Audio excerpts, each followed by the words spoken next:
ব্যর্থতার দায় স্বীকার করে ক্ষমা চেয়েছেন ইসরায়েলের প্রধানমন্ত্রী বেনিয়ামিন নেতানিয়াহু।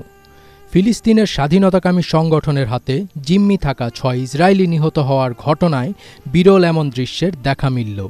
যদিও নিজের অনড় অবস্থান থেকে সরতে রাজি নন নেতানিয়াহু।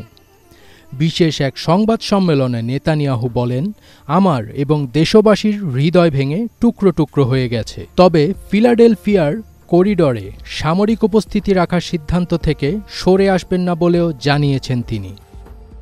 ফিলিস্তিনের স্বাধীনতাকামী সংগঠনের সঙ্গে জিম্মিদের নিয়ে একটি চুক্তির বিষয়ে দীর্ঘদিন ধরে ইসরায়েলে বিক্ষোভ অনুষ্ঠিত হলেও নেতানিয়াহু তাতে কর্ণপাত করছেন না।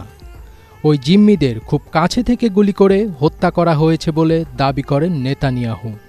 গেল সপ্তাহে ওই ৬ জিম্মির মৃত্যুর খবর সামনে আসার পর ইসরায়েল জুড়ে বিক্ষোভ আরও জোরালো হয়েছে। ওয়ালটন টেলিভিশন মাত্র ২৫,৪৯০ টাকায় পাচ্ছেন গুগল টিভি। এমনকি জিম্মিদের ফিরিয়ে আনতে তাৎক্ষণিক একটি চুক্তি করতে সাধারণ ধর্মঘট পালন করছে ইসরায়েলের সর্বস্তরের জনগণ এবং সবচেয়ে বড় ইউনিয়ন। জিম্মিদের জীবিত উদ্ধার করতে না পারায় ক্ষমা চেয়েছেন ইসরায়েলি প্রধানমন্ত্রী। তিনি বলেন, আমরা তাদের উদ্ধারের খুব কাছে পৌঁছে গিয়েছিলাম, কিন্তু শেষ পর্যন্ত তাদের উদ্ধার করতে পারিনি। বাকি ১০১ জন জিম্মিকে ইসরায়েলে ফিরিয়ে আনতে তিনি দিনরাত কাজ করে যাচ্ছেন বলেও দাবি করেছেন নেতানিয়াহু।